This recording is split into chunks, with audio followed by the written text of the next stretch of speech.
Let's talk about a pair of stays versus a corset.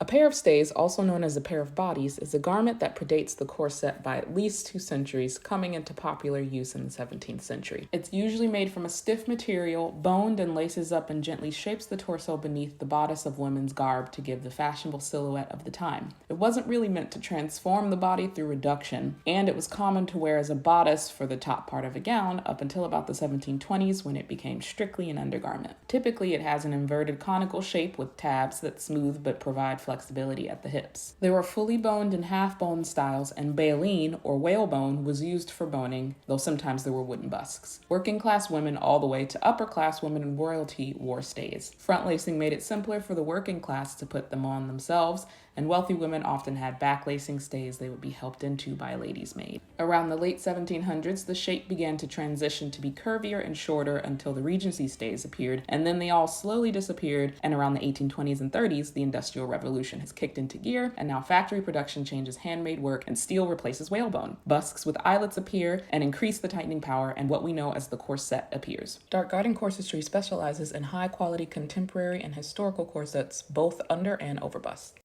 The most common iteration of the corset at the time is what we would call the mid-bust corset, usually falling somewhere between today's contemporary underbust seen in the video and overbust corsets. It had a mixture of spiral and flat steel boning for a variety of shaping abilities depending on the fashionable silhouette and the corset wearer's interest in transforming their figure. These were functional garments and never worn on the outside of clothing. They could be decorative much in the same way that people wear pretty bras and panties under their clothes today. The corset changes quite a bit over several decades, but it always provides a smooth, curved foundation for the fashionable clothing of the day. They fell out of mainstream fashion during World War I, but since have enjoyed mid-century and contemporary alt-fashion revivals.